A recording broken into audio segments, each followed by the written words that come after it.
అమ్మ ఫౌండేషన్ ఆధ్వర్యంలో నిరాశ్రయులకు దుప్పట్లు పంపిణీ. ప్రస్తుతం పట్టణంలో చలి అధికంగా ఉండడంతో అమ్మ ఫౌండేషన్ స్వచ్ఛంద సేవా సంస్థ వ్యవస్థాపకులు డాక్టర్ బోనేని వెంకటేశ్వర్లు యాదవ్ 60 మందికి పైగా నిరాశ్రయులకు, వృద్ధులకు, వికలాంగులకు, యాచకులకు దుప్పట్లు పంపిణీ చేశారు.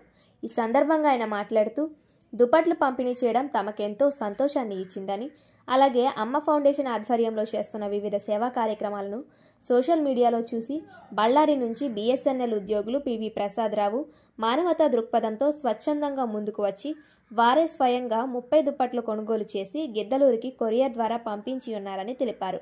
ప్రజా సంకల్ప వేదిక రాష్ట్ర అధ్యక్షులు మరియు న్యాయవాది మద్ర రంగసాయి రెడ్డి 5 దుప్పట్లకు ఆర్థిక సహాయం చేశారన్నారు. మరో 25 దుప్పట్లు అమ్మ ఫౌండేషన్ టీం సభ్యుల సహకారంతో కొనుగోలు చేశామన్నారు. ఈ కార్యక్రమానికి సహకరించినటువంటి దాతలకు పేరు పేరున కృతజ్ఞతలు తెలియజేశారు. ఈ కార్యక్రమంలో Amma foundation vice president Ankaiah, secretary Vandana Bhupal, కోశాధికారి Sudhakar Yadav, art of living yoga teacher సంఘ సేవకులు బిఎస్ నారాయణ రెడ్డి, బోనేని అనిల్ కుమార్ నారాయణ, రంగస్వామి, బాలకృష్ణ తదితరులు పాల్గొన్నారు.